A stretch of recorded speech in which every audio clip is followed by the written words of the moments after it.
Amy Wax, a University of Pennsylvania law professor who once said the US would be better off with more whites and fewer non-whites, was suspended this week following a 2-year investigation into her long litany of incendiary remarks and incidents.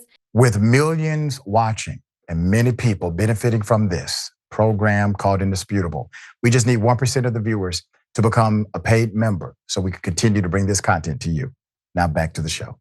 The Philadelphia Inquirer reports that Wax is the first tenured professor at Penn to face sanctions in about 20 years. This is reporting from Atlanta Black Star. Wax 71 appealed the 2023 decision by an academic review board to sanction her for a history of sweeping, blithe, and derogatory generalizations about groups by race, ethnicity, gender, sexual orientation, and immigration status, as well as making discriminatory and disparaging statements targeted at specific racial, ethnic, and other groups with which many students identify both in and outside of her classroom. But while the case was under appeal, Wax continued to court controversy.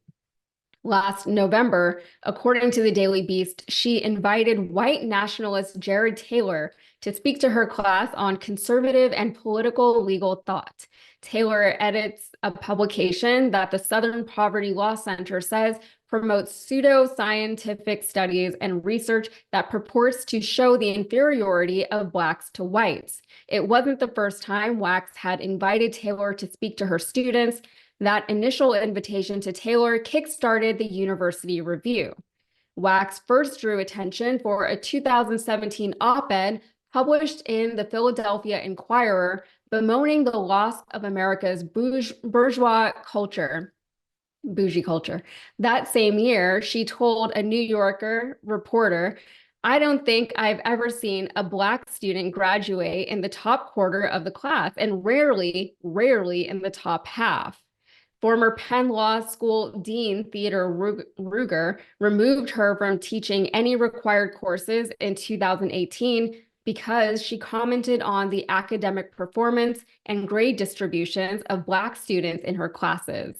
As previously reported by Atlanta Black Star, a coalition of Penn students called for her dismissal after Wax said that the country would be better off with fewer Asians and that Blacks and Asians were resentful of Western people's outsized achievements.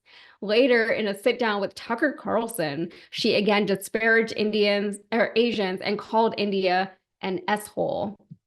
But she will keep her job following a 1-year suspension at half pay. In a statement, the Ivy League university said Wax engaged in years of flagrantly unprofessional conduct within and outside the classroom that breached her responsibilities as a teacher to offer an equal learning opportunity to all students.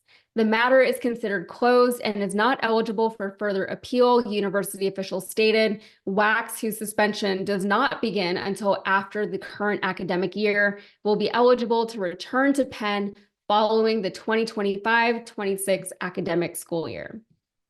So quite a bit there. I've said before that if you're a racist, I just don't think you're very intelligent. And then you see people like this who are educated to the point of being a university tenured professor at an Ivy League school, and they're still behaving this way. And when I say I don't think you're very educated or very smart if you're a racist, what I mean is that it takes a lot to kind of delude yourself that you are better than anybody because of the way you happen to be born or where you happen to be born, on this side or that side of some imaginary borderline that we put somewhere. It really isn't sensible, right?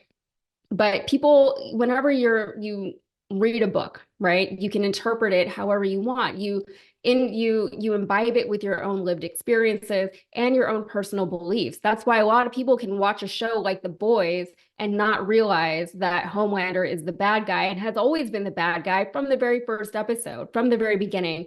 And we wonder, how did you miss that? It's because whenever you are you have these ideas so deep within you, it's hard to supplant those with anything, even all the books in the world, all the education. So I think that's kind of something like what we're seeing with this university professor from Penn, an Ivy League professor, no less. And it's really very sad to see. And even the university statements that she has shown demonstrated incidents where she has, been discriminatory towards her students, or just, held these racist beliefs for so long. And they still decided to not fire her or get rid of her. They still just decided to suspend her at half pay. So she's still getting paid. It's not a great outcome, but at least it's something. What do you think, Sharon? I think that she's clearly a racist, but she's done what so many have done. She's co-opted this whole free speech thing. She knows what she's doing. She likes to be controversial. She's angry at the world for some other unknown reason, perhaps angry at Black people, brown people. And so that's why she's doing this. This is not a difficult thing. And it's a shame that the university and the boards and the board of regents and everybody else twist themselves into knots as they try to figure out how to deal with these obstructionists, these people who, like the article said, even courting controversy. It is why we have people in Project 2025, believe it or not, Yaz, who are pretending that they want to serve their country and the public. But what they really want to do is be really controversial and keep all the pie for themselves. This woman's a joke. I don't care if she's at an Ivy League or a Trump University, which has no accreditation. Okay. She's a joke. Yeah, and it's also the aspect of punching down that I never really understand.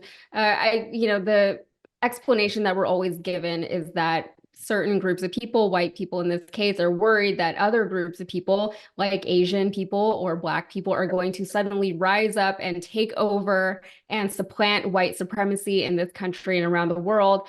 And so it's almost like they're punching down in anticipation that anyone would even attempt to rise up against them. So it feels very predatory. It feels unnecessary, but that is how, in their minds at least, that they maintain the status quo that has benefited them so much. And what's interesting about that is that a lot of these same people are the ones who will deny things like white supremacy or white privilege, I should say, right? They'll deny things like that, but at the same time, they really don't want to be on the other side of where they are. So on some level, they have to acknowledge that things are better for them because they are white, and things historically have been better for white people, not just in this country, but around the world, because they're white and for really no other reason. There was another statement that was made about how Asian people and Black people are jealous of white people for their accomplishments and the things that they've done in this world and the things that they've contributed to this world. But there are so many examples of the accomplishments and the achievements of Black and brown people around the world being overtaken by white people taking credit for things that they did not do, for the labor and the work and even the mental labor of all these other groups of people. So I'll give you the final thoughts before we get a break, Sharon. Yeah, and you know what really gets me is they've been pumped up to fight and, like you said, punch down and worry about Black and brown people taking from them. All they have to do is look to the right, look to the left. It hasn't happened because of white supremacy. It hasn't happened because of white privilege. Yet they've been pumped up to believe this stuff. And it's really sick that in a world where this woman can be an Ivy League professor and still get half her pay after inviting ignorant, bigoted, racist, misogynist people to speak and then chiming in herself, oh yeah, she really believes that she's been put upon. She's a joke. This is laughable, except that it hurts so bad for others who are actually in the majority. Mm-hmm. Yeah, and it's also sad that she's an educator, and that's really not the point of being an educator. You're not supposed to just like implant ideas into people's minds.